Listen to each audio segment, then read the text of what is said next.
going to dive straight in to our main story tonight, which concerns India, the last country in the world that wants to be discussed by someone with this accent, which is why I'll be doing the rest of tonight's show in a this one instead. Everybody love at a Giovanni Oliver show. Mamma mia, buca di beppo. Everybody love... Yeah, that's right, that's fair. That's probably right. I didn't love the way that was heading. India is in the middle of an election right now, and I do mean in the middle, because voting started several weeks ago and only just ended, with results expected on Tuesday. And it's a long process for a reason. India is the largest country in the world by population, with over 1.4 billion people. That's the equivalent of roughly 4 United States, 6 Brazils, 9 Russias, 34 Canadas, or 1.4 billion Kevins. It is a lot of people, and the sheer mechanics of setting up an election that size are mind-blowing. By law, every voter must be within 2 kilometers, or a little more than a mile, of a polling station. To set them up, officials trek over rough and mountainous terrain and across rivers. Taking boats, choppers, even horses, trekking through mountains deep in the Himalayas and through lion-infested jungles. Sometimes a team travels 70 kilometers to set up a booth for just one person. That is incredible. And just imagine if workers dragged a polling place through mountains and rivers just for you, and then you forgot to vote. Oh, was that today? I'm sorry, it slipped my mind. Thanks so much for trekking through that lion-infested jungle for me, though. I'll definitely try and remember next time. Results for India's election will be announced on June 4th. And while we don't yet know who's going to win, we actually kind of do, because it's going to be Narendra Modi, who is overwhelmingly favoured to win a 3rd term. In fact, most experts agree the only real question mark is how much will he and his party, the BJP, win by? One polling organisation found that he has an approval rating of 74%, more than any world leader they track. And for some Indians, part of Modi's appeal is the sense that under his leadership, the country's been on the rise, enjoying increased prominence on the world stage, from Biden hosting Modi for a state visit last year to the Australian Prime Minister introducing him at a packed arena in Sydney with this memorable line. The last time I saw someone on the stage here was Bruce Springsteen, and he didn't get the welcome that Prime Minister Modi has got.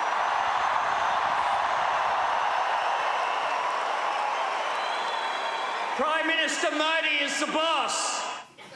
OK, that is some weapons-grade arse-kissing there, and also a pretty strange way of transferring titles. Yeah, Bruce Springsteen didn't get this reaction, so you're the boss now. You also got a bigger reaction than Madonna, Luxembourg's Henri Guillaume and Lizzo. So by the transitive property, you're now Queen of Pop, the Grand Duke of Luxembourg, and 100% that bitch. Yet, despite Modi's popularity, there are some major causes for concern. If you're thinking, well, haven't you talked about this before? You're half right, because we've actually covered Modi twice before, once 4 years ago, and once for our very first episode, which was, based on this photo, 200 years ago. And those episodes actually stand up pretty well. In fact, I asked my staff to pick a clip that they feel is representative, and they tell me that they found the perfect one, so go ahead and roll it.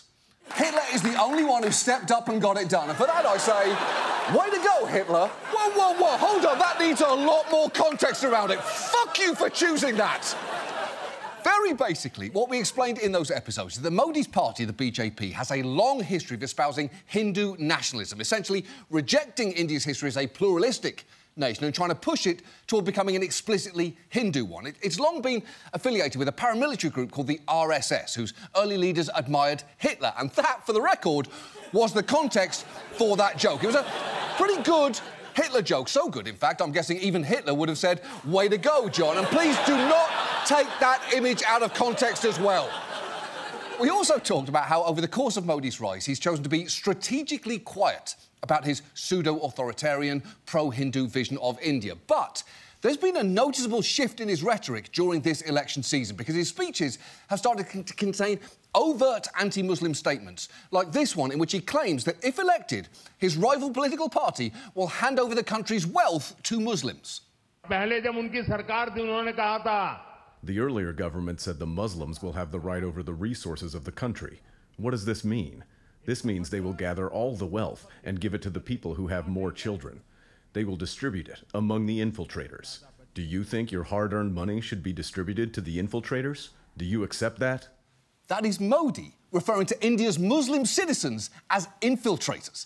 And that's not the only troubling sign. The BJP's produced incendiary videos like this one showing a bird-labelled Muslim being planted in a nest and then consuming all the funding while the other birds get nothing. And look, that's already ugly enough, but it's also coming at a time when Modi and his party have seemed increasingly comfortable threatening democratic institutions by, among other things, stifling political opposition and freedom of the press. In fact, on multiple fronts, India seems to be sliding toward authoritarianism. So given that, tonight, let's check in on Narendra Modi, what he's been doing in office and what he might do next. And let's start with why it seems so likely that he's going to be re-elected. Some of his popularity comes from the very real advances that India's made under his leadership, especially when it comes to infrastructure. He initially campaigned on issues like expanding access to sanitation and water facilities and has invested billions in a nationwide upgrade of the country's roads, railways, airports and seaports. On top of that, there have been programmes to alleviate poverty for which some citizens do thank him personally. 60% of the population benefits from Modi's food distribution scheme, which he has pledged to renew for another 5 years. Every month they give me 5 kilos of rice and flour. If Modi is no longer the head of the country, I don't think we'll get any help, and that scares me to death. We want Modi in power, not anyone else. Yeah, you can see why people might love him for that, especially since the grain literally arrives in a bag with his face on it. Which feels a little egotistical. It'd be like if Lyndon Johnson signed the Food Stamp Act of 1964 but insisted that food stamps be rebranded as Lyndon's Lucky Yum Yum vouchers. It's still a good programme, but I don't know, man, maybe turn it down a notch. And that's not the only way that Modi has tried to take credit for progress on his watch. Up until this election began, some train stations had Modi selfie booths where you could take a picture with him and symbols of his achievements, from India's space programme to a giant tap representing water connections to a huge bottle of COVID vaccine. It was his not-so-subtle way of making sure that you associate his face with all of India's wins. Kind of like how Trump makes sure that his name is on all of his products and Elon Musk modelled all of his Cybertrucks on his weird penis. I'm not body-shaming. I'm just saying his penis does look like that, including the wheels. And that's what he wants you to think about the next time you see one slowly rolling into a tree whenever it rains. Although, I will say, sometimes Modi's tendency to take credit for things can be a bit of a stretch. In this promotional video, it's even suggested that he halted the war in Ukraine to ensure the safe return of his citizens. Modi brought us home. He stopped the war, Dad. Wait. He stopped the war? Are you completely sure about that? Because I feel like I'd remember if Modi had somehow hit pause on the war in Ukraine, like it's a Call of Duty game and his mom just called him for dinner. Now, a key thing Modi likes to brag about is his economic record. On his watch, India has grown to become the world's 5th largest economy. It's almost twice as big as it was, and its stock market has grown threefold since he took office. But those numbers only tell part of the story here. For one thing, the economy was already improving before Modi took over, so he inherited an upward trajectory. And for another, the precise measures of growth that his government cites have been called into question, with even Modi's former economic aides finding the recent growth rates of 8% announced by the government mystifying. Similarly, while he claims he's lifted millions out of poverty, as this economist points out, that comes with a massive asterisk. So what the government has done is that it's changed how it is going to define poverty. It's using one multidimensional poverty measure, which is, shall we say, problematic, and which is designed to suggest that less and less people are poor. We have a very, very large number of poor, and all kinds of data are telling us that not only do we still have a very large number of income poor, but other kinds of poverty, like food poverty, may well be increasing. Right. Anyone can get rid of all poverty if you just change the definition of poor people to something else, like, I don't know, fire hydrants or opposite snakes. And if you're thinking, wait, so there's been substantial growth and increasing poverty at the same time, the reason is... Actually, hold on, I can feel that you're getting hung up on something. Opposite snakes are just arms and legs, no face or tail. Basically, 4 legs with things on the end and a butt in the middle covered with hair. Now, if you're wondering how growth and poverty can coexist... They live in the jungle, by the way. That's where opposite snakes live, just to get ahead of any habitat questions, OK? if you're thinking that growth and... Sorry, viewers at home probably can't tell, but it's got a little bit tense in here. So, quickly, I'll address as many questions as I can. How do opposite snakes eat? Through a vertical slit on the underside. What are its known predators? Badgers, mongoose, any of those gorillas they taught sign language to, bees, man and dolphins. Like regular snakes, opposite snakes come from eggs, but their eggs are violent. They live for 85 years, they have tongue tails. The proper collective noun is a nightmare. A nightmare of opposite snakes is hounding this capybara.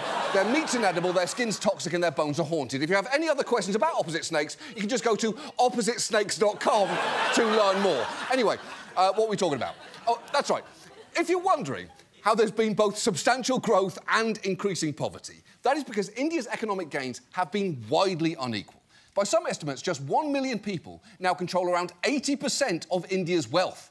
And as they've gotten richer, much of the country has gotten poorer, even with all those bags of grain with his face on them. Under Modi, the country has fallen in the Global Hunger Index and now sits below North Korea and war-torn Sudan. And you would think that all of this would be fertile ground for Modi's critics to exploit. But it's actually hard to do that in India. For one thing, it's difficult to confront him to his face because he hasn't held a single press conference in India in the last 10 years. And the interviews that he's granted have been the exact opposite of hard-hitting. Do you carry a purse on you? A wallet to hold your cash? Do you have a best friend? Best friend forever? With whom you share matters of the heart? At this age, how do you bring so much energy? Does our Prime Minister eat mangoes? Does he cut it first or eat it with the stone still in? OK, most of those questions are embarrassing softballs, but how do you eat a mango is a valid thing to ask. Mangoes are notoriously hard to peel and eat. They're basically fruit juice grenades covered in rhino skin. And it's not just me who thinks that. There are endless Reddit posts about the subject, including how the hell do you eat a mango? How the fuck do you eat a mango? Mango eaters of Reddit, what is your go-to plan of attack? And my personal favourite, how does one eat a mango without making a huge mess? With a spoon? With a knife? It's like that fruit was designed by napkin manufacturers. Which received the pitch-perfect response, you do not. You accept that the mango is a delicious mess and prepare for it beforehand. Do not make the mango prepare for you. You may need a bib and moist towelettes for the process, but this is simply the way it must be. Which is excellent, because it's true. There is just no way to eat a mango with dignity, ergo, embrace the sloppy chaos of the mango. But it is not just fawning interviews. What criticism there is of Modi often gets suppressed in India, sometimes in a pretty heavy-handed way. Publications that have done stories critical of India's leadership, like the BBC, recently saw their offices raided on charges of tax evasion or money laundering.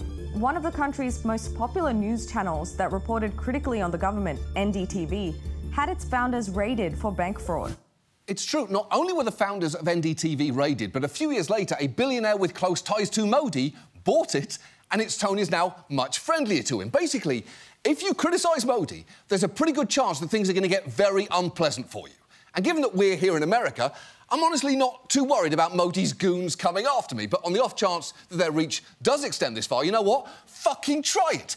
You want to try and shut us down for being critical? I dare you. Do you have any idea who I am? I'm Bill fucking Maher, and my show has been on for, holy shit, over 20 years, and if you want to take us down, take your best shot. I, Bill Maher, would welcome it. It is no wonder that India is currently ranked 159th out of 180 countries for press freedom. That is 19 places lower than when Modi first came to power. But it's not just national media.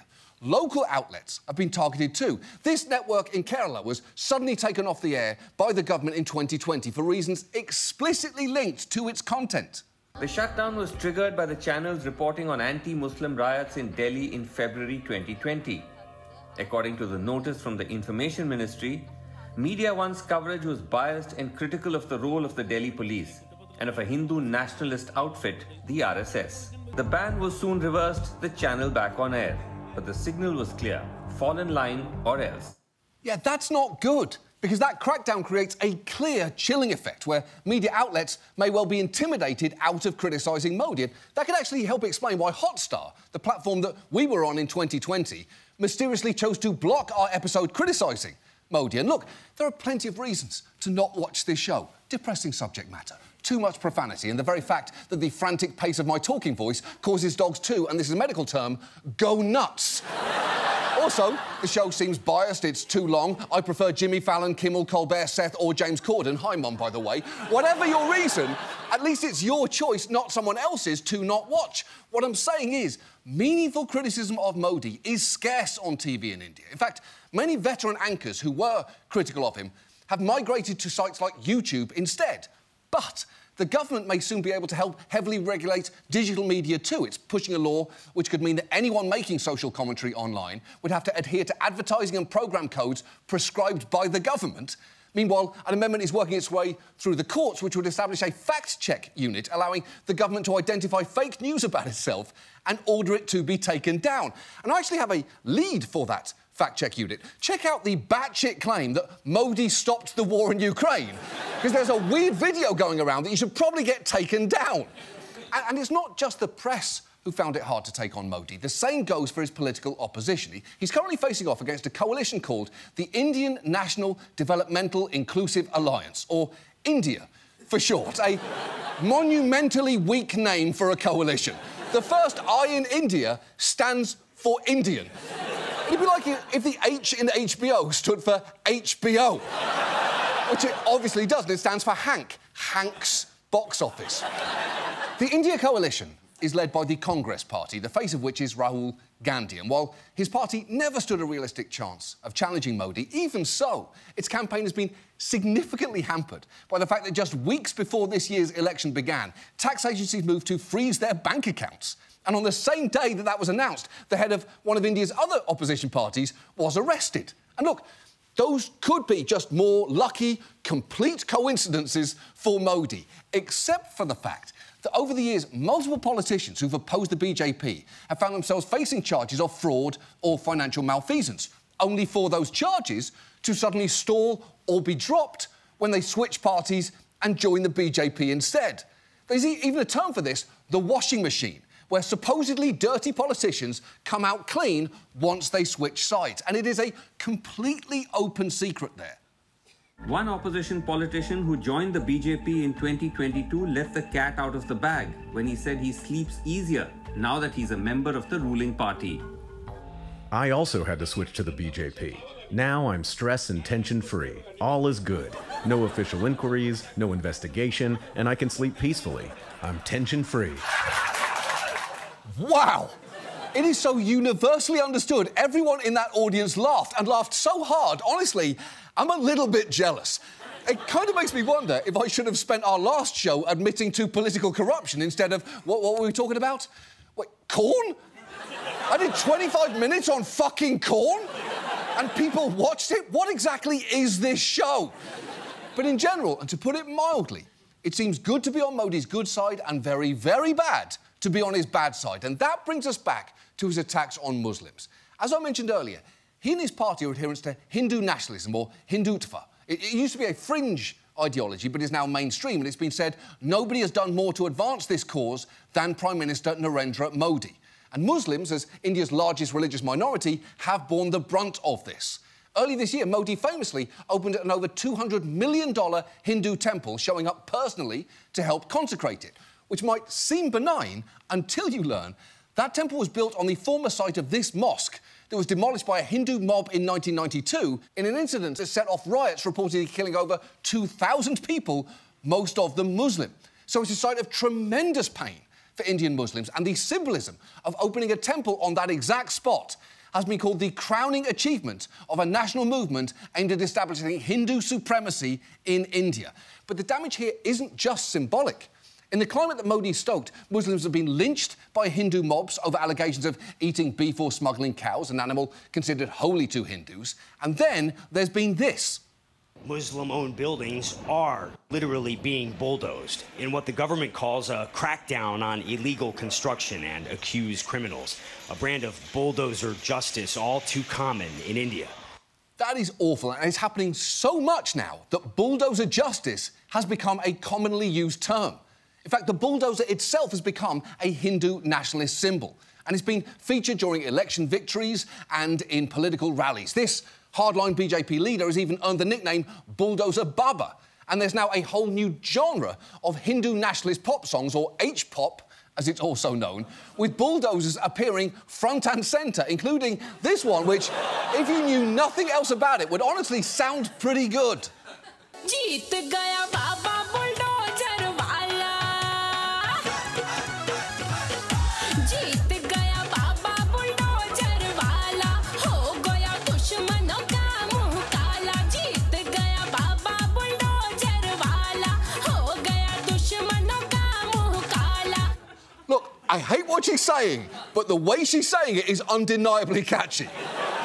All that bulldozer video really needed was Bob the Builder shaking his arse to it. Oh, I'm sorry, did you not know about Bob? There were 2 dump trucks on that show, and the biggest one was in his overalls. And while Muslims are a minority in India, there are still 200 million of them, the equivalent of nearly 2/3 of the United States. And with anti-Muslim hate speech and violence on the rise, it is no wonder many are feeling increasingly targeted and in incredibly grim ways. Muslim shopkeeper Shamsher Ali feels like he's being pushed out.